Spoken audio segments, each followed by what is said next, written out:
Hello friends, आज मैं आपको बिमस्टेक के बारे में बताऊंगा।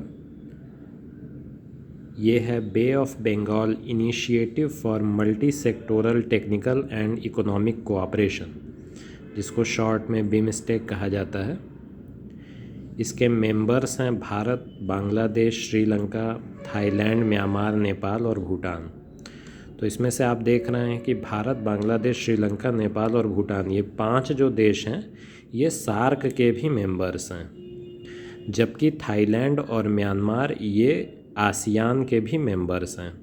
तो इसमें से 5 मेंबर्स सार्क के हैं और 2 मेंबर्स आसियान के हैं। कुल मिलाकर ये 7 देश हैं जो कि एक सब रीजनल, एक महत्वपूर्ण ग्रुपिंग इसको बनाते हैं।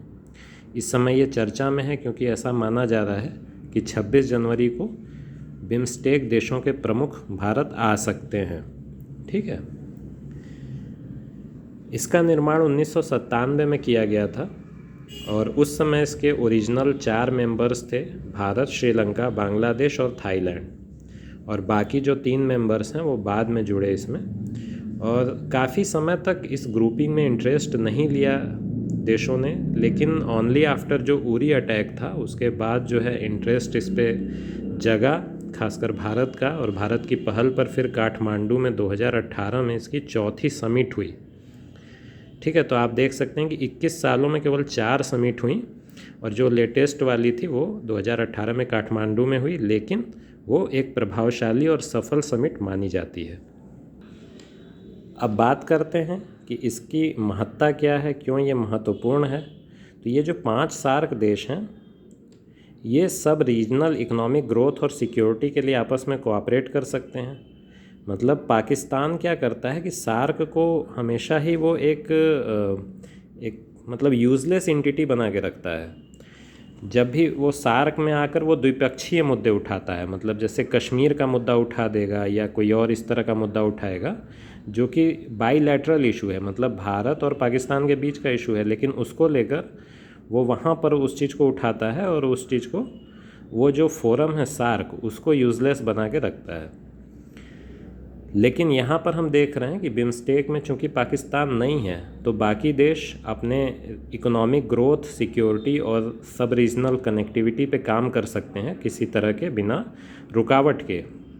और ये सार्क का एक प्रैक्टिकल अल्टरनेटिव है।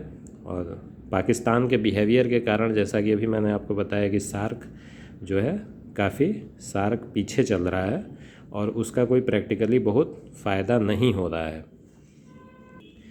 चाइना जिस तरह से इंडियन ओशन रीजन में घुस रहा है उसको देखकर इस तरह की ग्रुपिंग का सशक्त होना और महत्वपूर्ण है। चाइना मलक्का क्षेत्र में, मलक्का स्ट्रेट जो है, स्ट्रेट ऑफ मलक्का, उस एरिया में अपना दबदबा बनाने के लिए पूरे इंडियन ओशन में लगातार सबमरीन अपनी भेज रहा है, अपनी नौसेना को वहाँ भेज रहा है। साथ ही साथ उसके जो लिटोरल स्टेट्स हैं, जो तटीय क्षेत्र हैं, तटीय देश हैं, उनमें वो लगातार इंफ्रास्ट्रक्चर बनाने और बेल्ट एंड रोड इनिशिएटिव के नाम पर लगातार अपनी पकड़ बनाते जा रहा है। तो इस तरह की ग्रुपिंग से हम चाइना को कुछ हद तक काउंटर कर सकते हैं, ऐसा माना जा रहा है। तो इस प्रकार आप देखते हैं कि ये बिमस्टेक के बारे में एक ब्रीफ ओवरव्यू था और इसकी जो इम्पोर्टेंस है वो आप समझ सकते हैं। ये एग्ज़ाम्स के लिए महत्वपूर्ण है। वीडियो देखने के लिए धन्यवाद।